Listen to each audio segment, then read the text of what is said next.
going and going and going. I didn't want to lose. I didn't want him to win. You know, just keep going. And I really think that that game definitely has a hold in the community for driving that just keep going and going and going.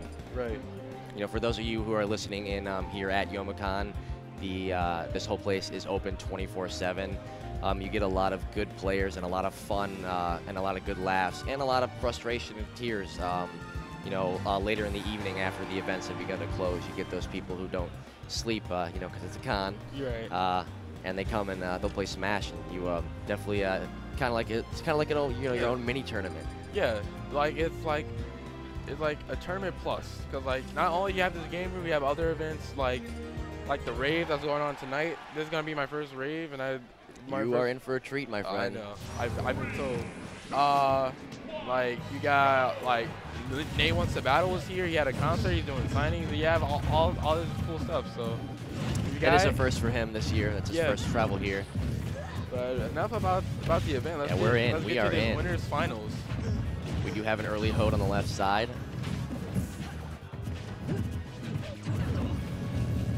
Nero's definitely Pikachu has been his strong suit, especially those quick attacks and using that lightning to definitely hold that corner. Oh yeah. His ledge guard has definitely been on point. Yeah, that's what Nero is mostly known for here in Michigan. He knows how to use that quick attack to rack up damage, and he knows his character a lot. They are doing a good job of not being separated. I really think with the damage output from Bayonetta and having Pikachu's versatility, but we have there's a lot of kill power in that FC2 and blue team. Cloud and versatility.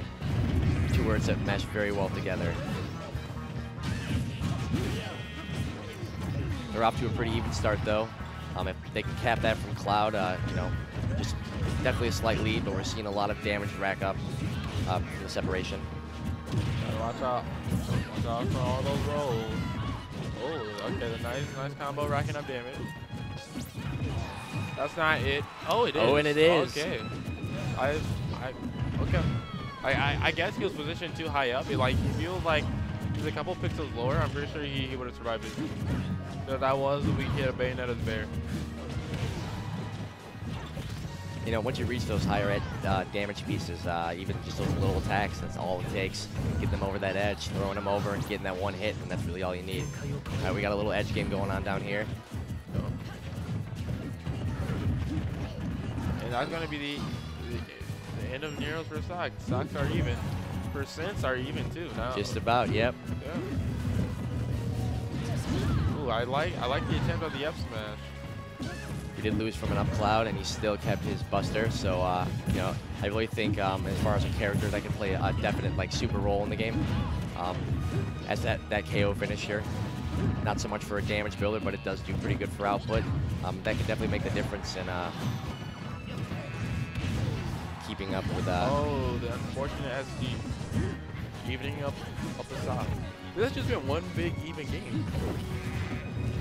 These neck and neck ones, though, man. You know, this is where the fun is. Blade's pulling out some, you know, a lot of good up smashes too. Like I said, I think he really found his niche in the last round, and I think it's Bayonetta. Oh yeah. They are coming at it though with a pretty safe outlook on it. Not get too close to the edge. Right. Hey, is all the finals still 3 out of 5? Yes. Okay. Still neck and neck. We gotta maybe up. All right. I'm not too sure about it, but Nero's got a lot of poke potential. Yeah. So I think that was actually the right move on Blade, as long as he can just keep that up, build that damage. If they can get rid of Sheik, Cloud's gonna be in trouble. They get rid of Cloud. It's the same way, yeah. Goes both ways.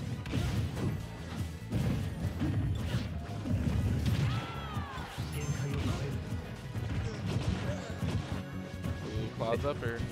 They've good damage. They've definitely closed that gap. They are playing a lot more aggressive than in the beginning when they were trying to single each other out.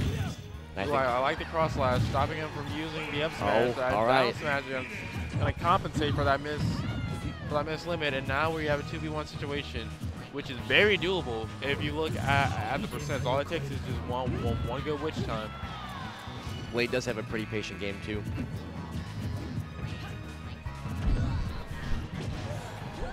Uh-oh. We lost from a team, all right. is scary. I have a 1v1 situation.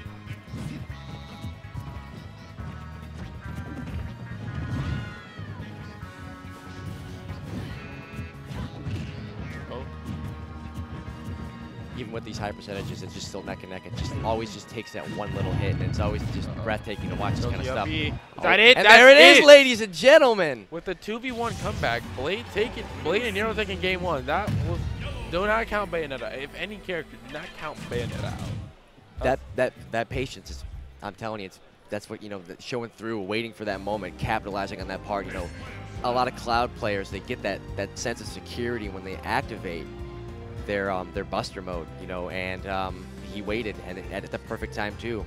You know, honestly, I thought after the throw we might have seen either a wave or a cross dash, but we didn't.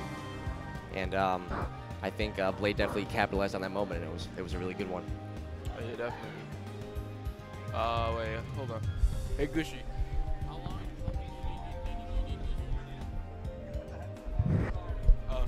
How long do you need me to commentate? I was gonna go take a nap after this set. Okay. If that wait, Gooshi, if that's okay. Okay. Yeah, I'm feeling really tired. That's all right. You know, I had photo shoots earlier, so I'm pretty much all set. Yeah. So I'll be here for as long as they need me.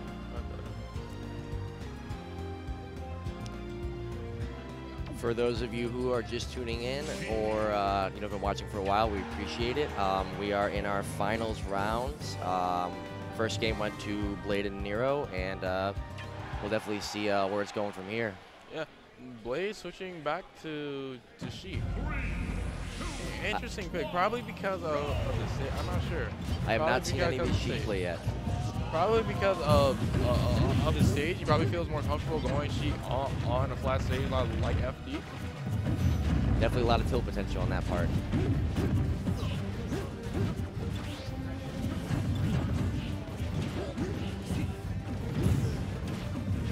Not too much going on too early. We got a lot of singling out, but it looks like we're, you know, kind of starting to scrunch together. I really feel like things are about to start kicking off. Got a little bit of team comp there. Ooh. Up there we are. There's Nice our first finishing one. kill. Those And throws can be so deadly when you time them so well. Right, and the unfortunate SD from Blade.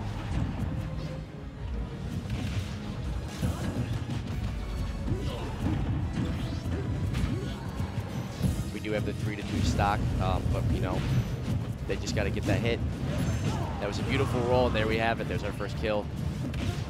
Wonderful upbeat by Sheik.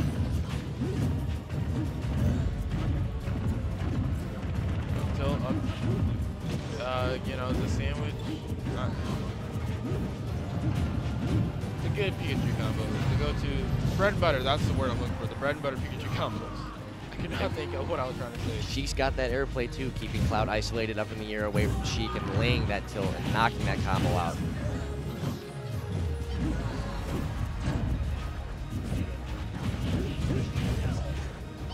We still see a lot of the isolation play that really haven't come together, but that's understandable given the you know, team damage.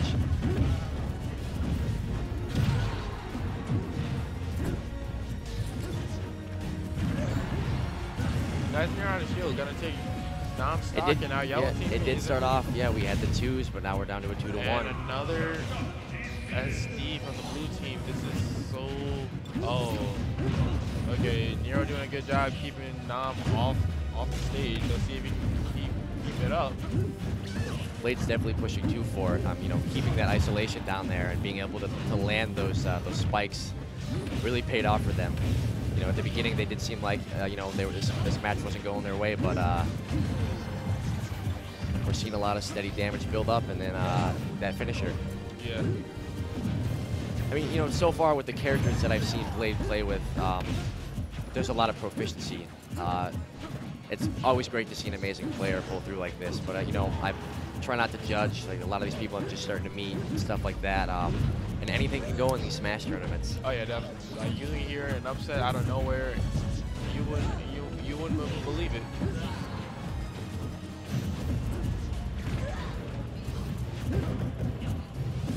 Okay, strict neutral. Blue team got And there we have another finishing touch kill, but was that really worth it? It was, and it is paid and that was off. a nice drag down. Now, Nero is in 2v1 situation. We saw this last game, but we Blade, but with these percents and Pikachu's skill power, it's very possible. It's very possible for Nero to be able to take this out. Yeah, that was an unbelievable throw, though. I gotta say, and here we, dare I say it, the wombo combo, baby. Oh my goodness, wonderful play. They were playing tennis. I don't, you know, not sure if Blade should have switched to Sheik on that, having a Sheik to Sheik competition like that. Yeah. Not always the best play call, but that was close. That was close. It's like just a nice game of catch. 1, 2, 3, 4, 5, 6, 7. Epic. And I'll keep saying it, having Cloud and having the Buster. It's like it's beneficial. And that's why. I actually have this theory. The reason they designed Cloud to be so good in doubles because in his game he's always with the team. So it only makes sense to me. That's why he's so good. That's why they designed him to be so good in doubles. So we did have Blade switch back to Bayonetta. Okay. I think that was a good choice on his part. Kind of going off what you said, with player choice, team comp is important, but you know, so is character choice. I feel like you know, it's a good idea to always, like, you know, on the boring analytics part, keeping an eye on your character's strengths and weaknesses and other character strengths and weaknesses and playing off of that. And sometimes, you know, that difference in the skill of the character as far as how they're, I mean, let's be honest, you know, a lot of times these ranks really don't mean a lot. We do have our first KO. Yeah, yeah. I think it was Miloni back throwing Sheik into the Tipper F smash, so that was nasty. Blue team finds the footage. Ooh, that was nice. That was nice by Blade hitting Nero away from Miloni to not get that kill.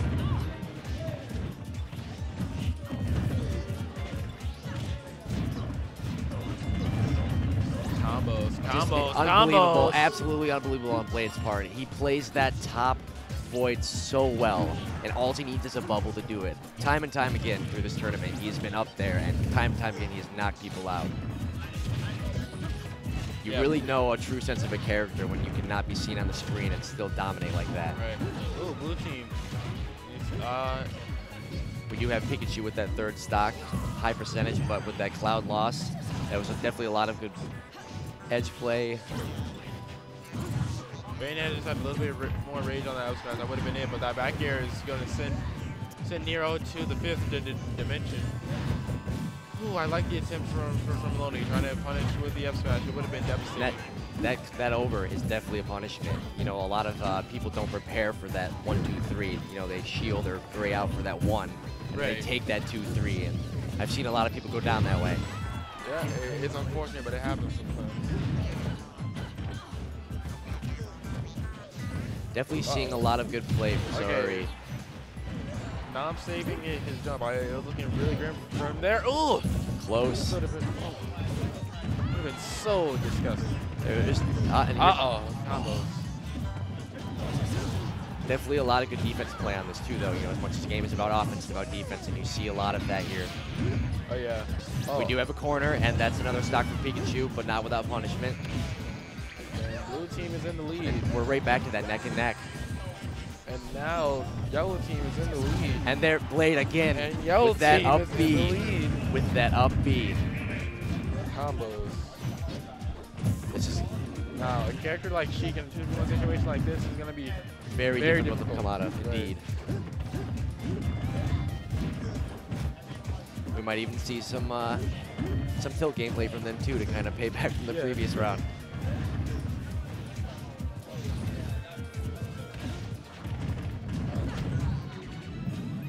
They are definitely not giving him room to breathe, though. That's definitely for sure. Oh yeah. They're making sure he's feeling the full front of this.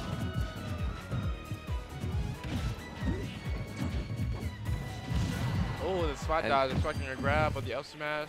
That's going to take game 2. Nero Wonderful. and Blade taking game 3. I want to see a game 5. I really, really want to see Game 5. I am glad that Blade switched back to Bayonetta. I don't doubt his Sheik gameplay, but I think it really proved beneficial, especially up in the void up there.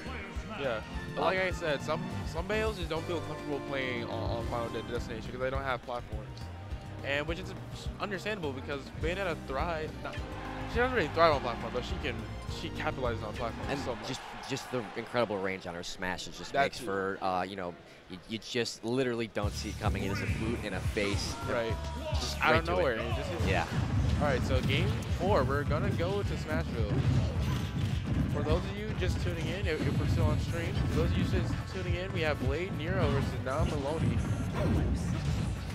And this has been a really good games, like without a doubt. We've definitely seen a lot of top tier plays here today, especially coming out with Nam, just unbelievable play style here.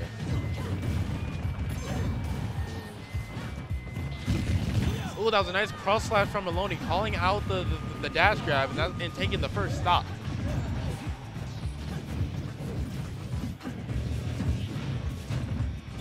You know, as the tournament goes on, you see them. They start off with this forged gap of defense, and then up when you have a hit. Oh, that was his teammate though. You know, they forge these defense gaps, and then you know, as this goes on and the stakes are slowly up, you see the players start to get more aggressive until they're put into a situation where they can't call for it. Right. Nice combo. Blue team is cleaning up. They said, okay, that Game 4, that didn't happen. This is Game 4. Miloni really just, with that limit breaker, is incredible potential with it. They have perfected that throw. Oh, which time? Down smash? Oh, I didn't have time. Oh, we did lose from a Blade. So I guess this is just the SD special, you know. super Mistakes SD can be made. Mistakes can be made. A lot of mistakes, and not the good Bayo mistake kind. Yep. You know, especially in this environment, this top tier combat, you know, you really see, you know, it's split decision, always split decision. And again, Miloni and Nam with that throw limit combo. We have seen so many KOs today from that. Just from that. An unbelievable amount. So we have a 2v1 situation, 4 stocks for our Pikachu to take. That's going to be impossible. And there it is again. There it is again. Another limit spin. Unbelievable. They have absolutely mastered that combo, and it has proved to be incredibly fatal. Yeah. You know, that was definitely not a neck-and-neck game all the way down. Miloni and Nam. Definitely not. Yeah, and Blade and Nero. Nam, they sat down, looked at each other like, hey, the losing, we got to stop. Back and forth, and they just summoned that warrior spirit. They definitely came back. That was destructive. Very quick game. I have to say, though, they really, like I said earlier, have stepped up on that aggression level instead of playing that toy-on-toy, the one-on-one, and trying to separate each other, just going in and trying to build that damage up so they can use those combos. Right. Well, yeah, but now we're getting my wish. We're getting a Game 5, and we're going to Dreamland. So let's get a Game 5, Dreamland, winners finals. Let's get this hype. Miloni and Nam, Blade and Nero, who comes out on top? Find out on this episode of Super Smash Bros. No, this episode of Youmacon 2017. Let's get it. Blue team already starting off strong. I think both teams know what's at stake here. Pride-wise, even in this early start-off, you're seeing a lot of that. You know, and I said it earlier, the aggressive play, but I'm seeing a lot of defensive play come out. You know, they're trying to close those gaps and try not to be caught up in anything that can do too much damage. Nero has taken quite a bit early on. Oh, I was looking forward to Spike. But definitely a good Thunder combo from Nero. That was definitely well thought out. They just need to be absolutely cautious of that Miloni Nam limit combo. Oh, you almost had it there. That's not gonna kill, but it's sitting there super far up. Probably because of the amount of rage Cloud has. If she was at like 46 right now, I'm sure that would have killed. Definitely a good way to build damage, though. Oh yeah. Well, it only does 1%, so not really. But hey, mistakes happen. Well, I just mean in terms of Cloud's limit breaker, him taking damage to build that limit breaker up. You know, one of the unique skills, you know, the ability to, like I said, as we've seen in the last round, it's a game changer. Yeah. And if you do know how to utilize that tool, as we've seen today, it proves to be the you know, that finisher, that clincher that you know, a lot of teams need. Nice air dodge read and we have Nero saying, one, baby. Nero saying, "I'll take my man stock. I'll take your stock." Okay. Good cross slash. Everyone getting caught in the cross slash. We still have a 3 on Sheik. Oh, and then that's the end of nine. We're at even stocks. Beautiful witch low. That was very well timed. We're coming down. It's the nails have begun biting. It's the sweat has started pouring. We're gonna see where this takes us. This is so exciting. Back throw. And another wonderful cross slash by Cloud, but not quite enough to get Pikachu out. That S is gonna take out. But that's stock. They isolated Bayonetta, having him out there. Yeah. I see what Blade tried to do, try to gimp Cloud. A good attempt, but not really achieving that goal. But we're really still good. Charging the up smash. We're probably expecting a falling up air. You know, that wind does play a big part on this map. Yeah. I've got to say, that subtle push is just enough. Sometimes it can push you out of the way of a powerful smash attack. Yeah, and I know for Rob, it's a tactic to use up throw and then just the suicide move. But Miloni missing that cross slash, and he doesn't have a jump. That's gonna be his stock. And Blade definitely kept that isolation. It's, you know, it's always good to know when you're defeated, but it's always, you know, always good to try. But you know, I really think he felt confident that he had that ledge covered, and that proved to come useful. Yeah. But like I said, we're now starting to get down to the nitty-gritty. Not quite enough to get Pikachu out or Sheik. Very close. Almost hitting. Pikachu, being a light character, was able to DI up and to dodge it, and now yellow team is looking pretty grim, but it's still possible because you have a Bayo and a Pikachu. All Pikachu needs to do is take Sheik stock, and then very doable, even if he dies right afterwards. But he has to watch If they out. can get Cloud in that 2v1, I think they could easily pull through with this. Blade does such a wonderful job. There's Sheik open, here we go. We're having a 1v1. No, it's a 2v1. It's a 2v1, but at such a high percentile. All it's going to take is one, ladies and gentlemen. Yep. This is time to shine for Nero. Let's see what he can pull out. If he can take Cloud out, even at this high percentile, it can still happen. Yeah, anything's possible in this game of Smash. Cloud's got that limit breaker, though. Oh, he didn't tech? Still not enough. Oh my god, he makes it back to that 173. His patience on that ledge is unbelievable. The timing with that quick attack, he's just such a good job. Don't air dodge so much, Nero. Ooh, missing the dash attack just by a little bit. Nero is not giving up. And there we have it, ladies and gentlemen. Barely taking it. Miloni and now I'm going to grand finals. It definitely started off. We had the outlook where, you know, that was kind of neck and neck, but the round before this, Miloni and Nam really pulled that team